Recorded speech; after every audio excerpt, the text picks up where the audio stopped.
Impulsiveness. Ba masyadong impulsive si Peter? Walking on water. Impulsiveness or discipleship? Diba? Si Peter po nagpa-disciple kay Jesus Christ, and once he became a disciple of Jesus Christ, he really did a lot of great things for God. So, Impulsiveness or Discipleship by Oswald Chambers. Next slide po. Ang ating verse po is sa Jude 20. But you, beloved, building yourselves up on your most holy faith, praying in the Holy Spirit. Yan po yung Jude 20. So, bakit po yung picture na yan ang nilagay ko? Because we build ourselves up not in front of many people, but when we spend time alone, not not not naman na laging alone, but when we spend time in God's word and in the presence of God, we build ourselves up always. Gaya po ng daybreakers, we build ourselves up in the presence of God, in His Word, spending time in His Word, praying in the Holy Spirit. So, yan po. Si Jude po is, ang pakilala niya dito sa book niya is, he is a servant of Jesus Christ. But ang ano po, si Jude po ay isang kapatid. Kapatid po siya ni Jesus Christ. But ang pakilala niya dito sa kanyang book, sa Jude po before ng Revelation, is he is a servant of Jesus Christ and a brother of James. Yun yung sinabi niya doon sa introduction sa kanyang book. But si Jude po ay kapatid ni Jesus Christ. He did not see Jesus Christ as his brother, but he is a servant of Jesus Christ kasi nga isa siyang disciple of Jesus Christ. Hindi lang disciple ang sinabi niya, he is a servant of Jesus Christ because we are serving Jesus Christ, the great King, our Master, our Teacher, our Lord, and our Savior. Next slide po.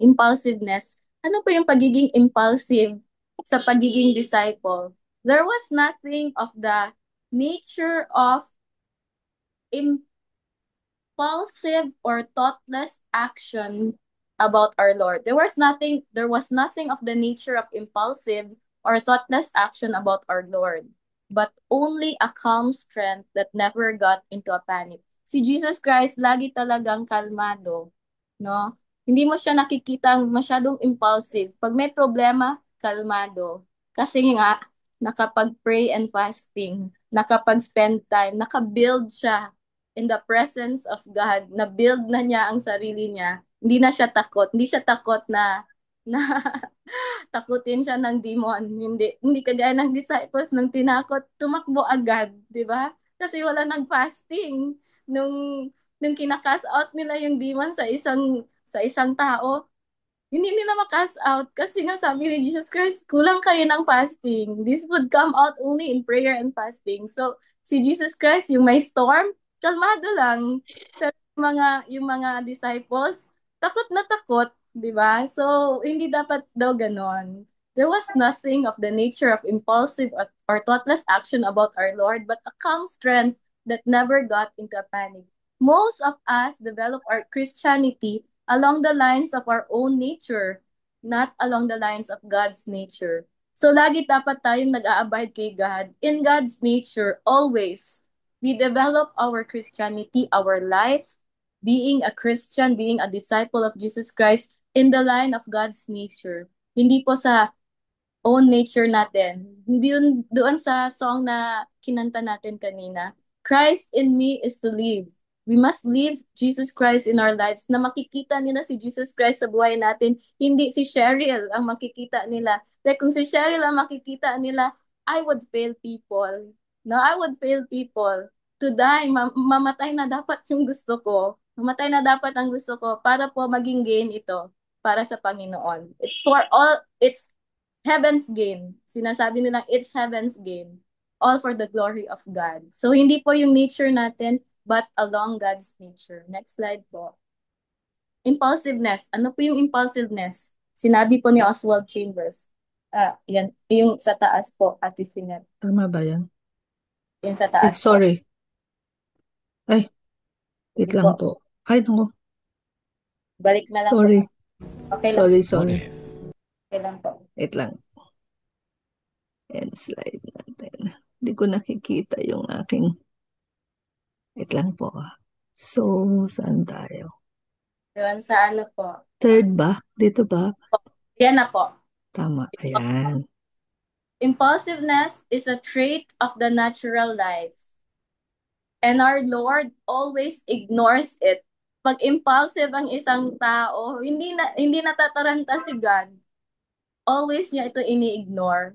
Lagi talaga si Peter. Si Peter talaga ang example. Best example talaga to lagi si Peter. Kasi siya lagi yung impulsive.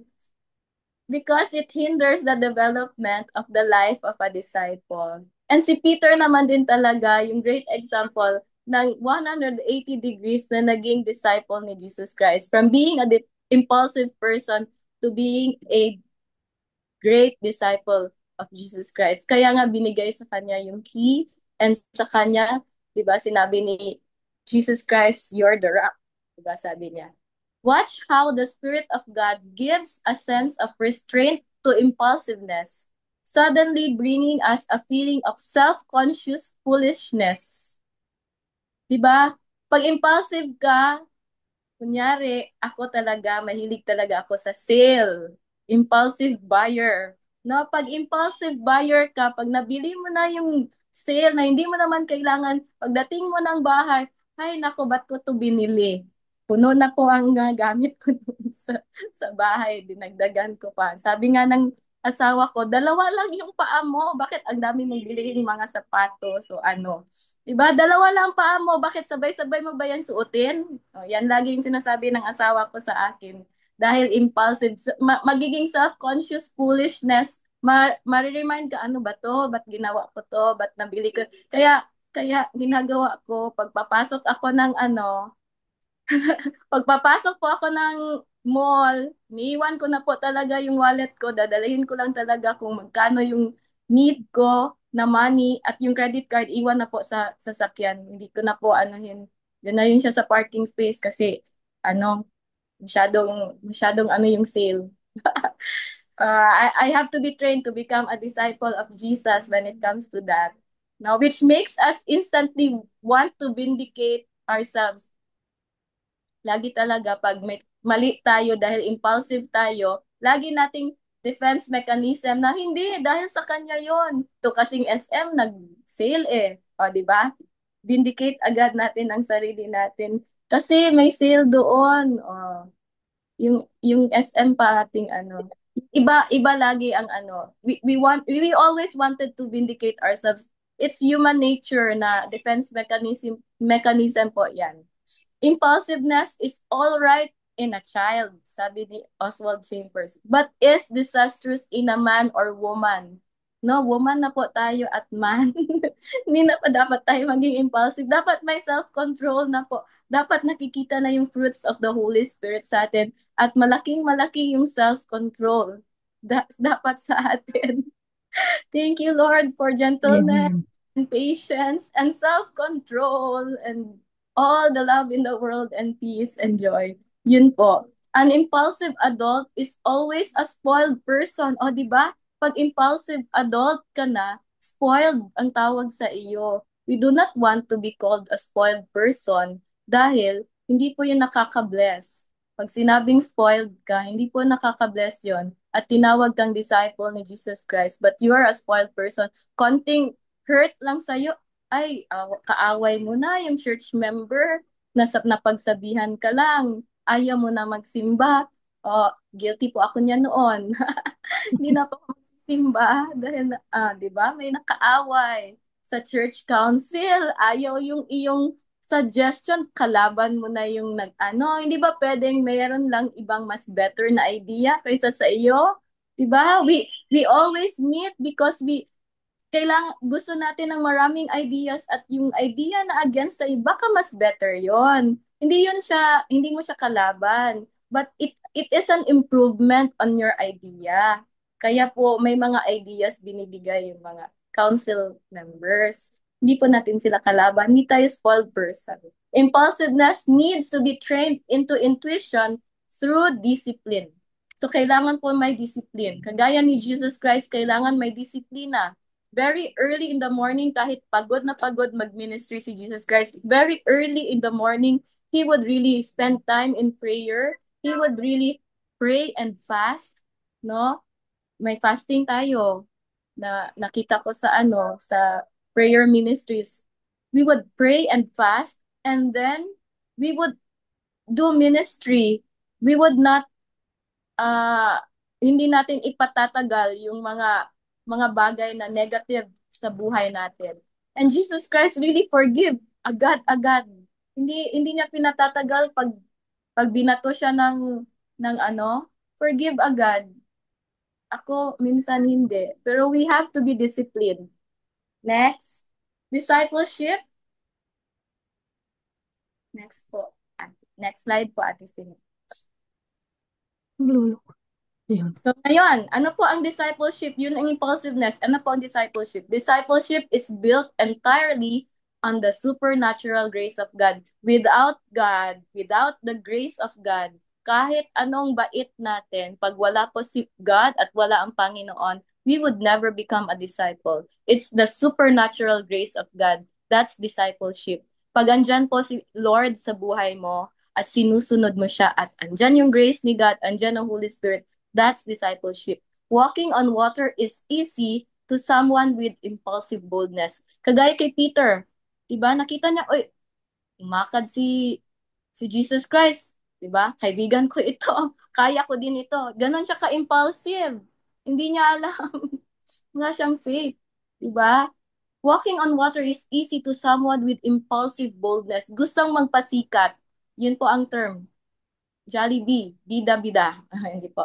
Gusto ko pasikat po, 'di ba? Bida, bida-bida. Jollibee po ang tawag namin sa kanila. Yung bida-bida, gusto magpasikat, gusto agad instant na recognition, gusto agad sila talaga ang nasa front na makikita ng tao. That's impulsive boldness. That's not a disciple. But walking on dry land as a disciple of Jesus Christ is something altogether different. When Peter was discipled, he really turned around 180 degrees.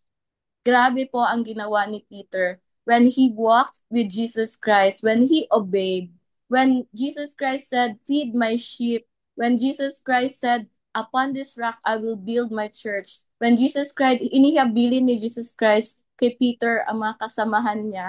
Diba? Si Peter talaga, no? Talaga si Peter. Yon, nung binigay ni Jesus Christ yung task na yon, despite of Peter denying Jesus Christ, no, dahil nagpa-disciple, dahil sumunod, dahil nag-walk with Jesus Christ on dry land, every day po, nagwa-walk with Jesus Christ, every day nag-o-obey, every day nag-a-abide with Jesus Christ, it's something altogether different. That's not impulsive boldness, that's discipleship. Peter walked on the water to go to Jesus, but he followed him at a distance on dry land. Dati, si Peter, impulsive. And then, at a distance lang po nagdi-disciple. Dinenay pa nga niya si Jesus dun sa Mark 14:54. Nung tinanong na siya ng mga servants, kung disciple ba siya, hindi, dinenay niya agad. That's Peter before. But Peter now, he has become bold when the Holy Spirit comes upon him. When he abided with Jesus Christ, when he listened to Jesus Christ, when he lived out his life for Jesus. When Christ is in him, he has lived to become a disciple of Jesus Christ and he has died to himself. Ganon po si Peter. He really felt sorry. He really repented. And he really made true to this word na ifa-follow niya si Jesus Christ. Yun po. Next po na slide. We do not need the grace of God to withstand crisis. Sabi dito, hindi daw natin need ang grace of God to withstand crisis kasi human nature and pride are sufficient. Tama nga naman po. Pag meron pong crisis, kunyari, nadapa ka, hindi naman natin hinihingi, Lord, ipag-pray ko pa ba ito? Akyat ka agad kasi human nature and pride natin, akyat tayo agad, di ba? We do not need the grace of God pag may crisis na pumupunta sa buhay natin. But for us to face the stress and strain magnificently, merong human nature and pride na pag merong mga stress, merong mga crisis, yun ang ginagawa natin. Pag merong nangyaring masama, defense mechanism natin yon. But it does require the supernatural grace of God to live 24 hours of every day as a saint. Ano po ang ibig sabihin nito?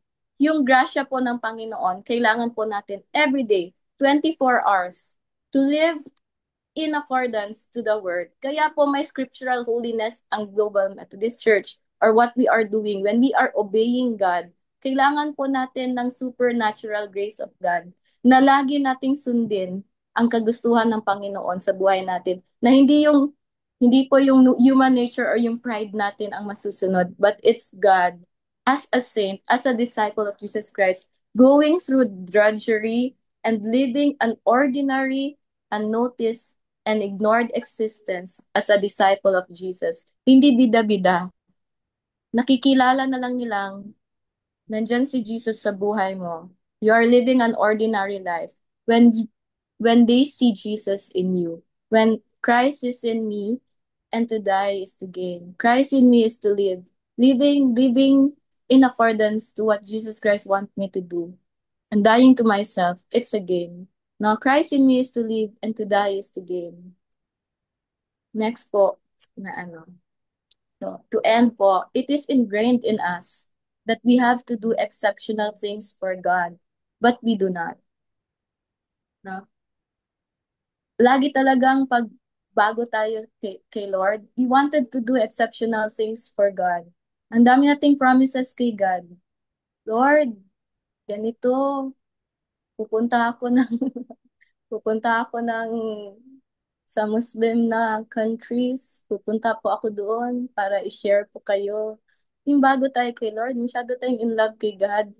We wanted to do exceptional things for God, but we do not do it because mahirap po maging disciple ni Jesus. Na every day we have to battle it out in in our prayer time, in our spending time with God. We have to be exceptional in the ordinary things of life and holy on the ordinary streets among ordinary people. And this is not learned in 5 minutes. Hindi po, hindi po madali maging disciple ni Jesus Christ, but masaya po maging disciple ni Jesus Christ. Once we obey the blessing of God, once we obey, people will be blessed. Once we obey, Jesus Christ will be seen in our lives. And once we obey, we glorified God. And ang pinakamasaya po, when we become a disciple of Jesus Christ, is Jesus Christ Himself, God Himself. And that's the call of God in our lives. That we do not have to be impulsive na gusto nating magpabida dahil gusto nating tawagin tayong Christian. But we do not do our everyday walk na kung ano pong dapat gawin. We are ordinary people, no? Yung mga katabi natin, nabibless ba sa atin? Yung mga asawa natin nabibless ba sa atin? Yung mga anak natin nabibless ba sa atin? Yung mga classmates or workmates natin nabibless ba sa atin? Yung mga nakapaligid, mga churchmates natin nabibless ba sa buhay natin? No, we wanted to do exceptional things for God, but sa ordinary po na buhay, nabibless po ba sila sa atin? No? We have been uh, speaking a lot sa maraming tao. Pero pag uwi natin ng bahay, o kahit pag upo natin sa upuan natin, sa katabi natin, nagiging blessing po ba tayo? No? Yun po ang tanong. So we have, mayroon pong readings dito sa Isaiah 62 to 64 and 1 Timothy 1 to guide us. And ito po, sa next slide, the wisdom from Oswald to remind us, there is no condition of life in which we cannot abide in Jesus. Wala po talaga. Pag wala si Jesus, wala po talaga. We have to learn to abide in Him wherever we are placed. Hindi po pwedeng tayo-tayo lang. Hindi po pwedeng hindi tayo naka-abide. No? Hindi, we cannot bear fruit if we are not abided in Jesus Christ. Because Jesus Christ is the life, the way, and the truth. And we can just bear fruit when we have Jesus in us. So before we close our prayer, let's meditate upon this song, itong abide na song. Masyado akong nabibless dito because we really have to abide in Him. Pag wala po si Jesus, hindi po talaga kaya. Ang hirap po maging disciple ni Jesus pag wala po siya sa buhay natin. Closing song. Sir Babes. Sir Dave. Gusto niya po mag-share. Praise God. Praise God for your life, Pastor Ni. Tuwan-tuwa ako kapag nakaka-bless yung mukha mo na mula nung makasama ka namin dito, nakita namin yung jolly face mo. And di ba, lahat kami tag dito yung na-encourage yung ngiti din kasi nakangiti ka lagi. Anyway, regarding din sa ating Devo, tama nga yun, di ba? Minsan yung pagiging impulsive natin, dumaan naman tayong lahat dyan at guilty din ako doon. Lalo na nung pandemic, di ba? Si Art, uso kasi yung shopping online. Add to cart, add to cart. Tapos lately na problema kung paano ko i-dispose yung mga gamit expired din pala yung mga bag, yung mga gamit, tumarami, masakit sa ulo, nagdadala pa ng stress. Anyway, ganun talaga kapag yung utak natin yung mind natin is di nakapokus kay Lord, di ba? Dinadaan na lang natin sa mga bagay-bagay na akala natin yung panandaliang kasiyahan. Pero at the end, magre-regret tayo kasi pinayagan natin gumawa ng ganon. Naisip ko nga yung nag-scooter ako may scooter ako mga late 30s ko, early 30s ko. Alam mo ba yung pagka-impulsive ko, nakikipag-unahan pa ako sa saulog.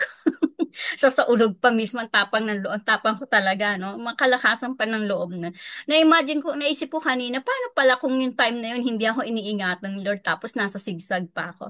Ganun ka-impulsive, ano? Pero praise God, yung mga pagkakataon ganun, nararamdaman natin kung paano niya tayo iniingatan. Walang nangyari.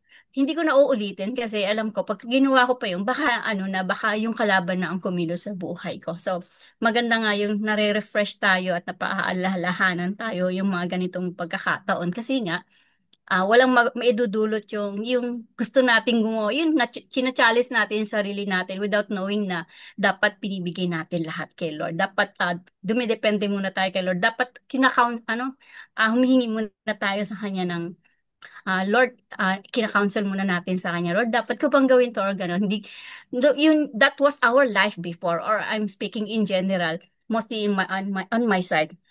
Unlike now, 'di ba? Sabi nga hindi madali pero masarap. Masarap kasi nga spoiled tayo kay Lord, and then at the same time, alam nating we're on good hands.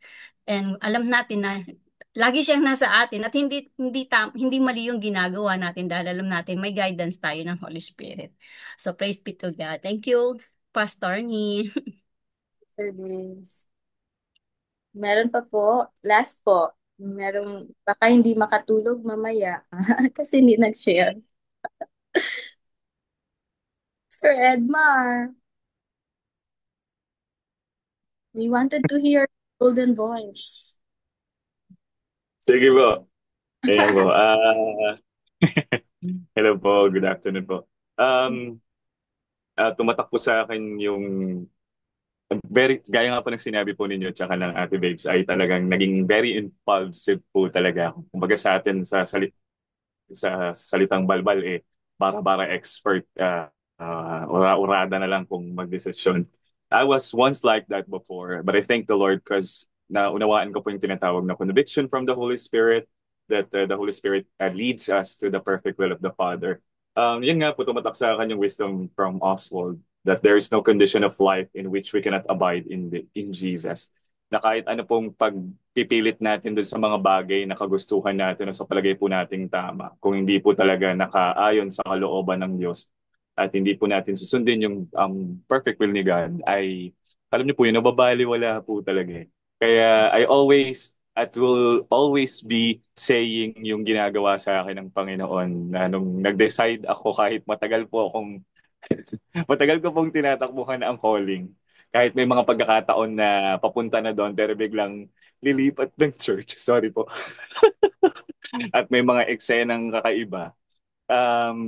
Alam niyo po yun, talagang kapag kagustuhan ng Diyos na gamitin po talaga ang isang individual ay ibabalik po talaga niya tayo sa track na inihanda niya po sa atin. So I thank the Lord because I'm doing it right now. Sabi ko nga, may mga moments pa rin na ine-inject ang kaaway sa mind ko, but I thank God because He wants me to learn and to abide in Him wherever I am placed under His supervision. So praise God po. Salamat po. Thank you, God. Thank you, God, sa life ni Pastor Edmar. Pastor Edmar, appear tayo dyan sa pagjo-Jonah. 4 times po ako si Jonah once lang eh, kinakain agad siya ng whale. Buti hindi ako kinain ng whale. No? 4 times po talaga ako nag-Jonah kasi din, palipat-lipat ng church kayo nga. Ayoko yes kay God pa that time. But now, thank you Lord because by abiding in you, kayang-kaya po namin. Hindi namin to kaya pag kami lang, but with God, we can do this. And yes, we will just abide in Him. No, kasi sabi nga ni Pastor Aquini, si Jonah, kaya siya pinotect ni Lord kasi siya lang po makakasabi nun sa mga taga Nineveh. Wala pong ibang makagagawa nun kundi si Jonah. Walang ibang makakagawa niyan, Pastor Edmar, kundi ikaw lang po. At sa ating lahat po, wala pong makakagawa niyan kundi tayo lang. That's our calling na gustong ipalabas ni Lord yung mga gifts natin so that we can do what God purposed for us to do right now in these last days na no one gets left behind. Yun po ang aking tagline ngayon na no one gets left behind. Sama-sama po tayong pupunta sa heaven or heaven will come here, come down, and lahat po tayo we will experience Jesus. No one gets left behind. Not even the worst criminal na ma-left behind. They would all be saved. So, gagawin natin yung purpose natin lahat. So, thank you po. Let's pray. With our prayer blast, ako na po mag-assign. So, ready po tayong lahat sa assignment. Sige po, ano po ang first na mountain of influence po natin ngayon, Ate Finet? For the mountain of Sis Babes, ikaw na po mag-share ng screen. It's okay? Okay lang po ba? Thank you po. Sige po. High-spirited si Pastor Ni. Bigay natin sa kanya. Yan. Yan po. ano Yan. happy lang po dahil sa GMC Davao and all the ministries that we are doing here in Davao City with Pastor Robert and Pastor Aquini po. Uh, sa for our government, for for the mountain of government, I wanted to Ito pang gusto. sign po natin kay Pastor Rory kasi siya po praying hands kanina. Pastor Rory, kayo po sa sa government po. And then for healing and government, and then for the body of Christ, the churches and the leaders and ministries kay ano po, Ma'am Ruby Rose sa body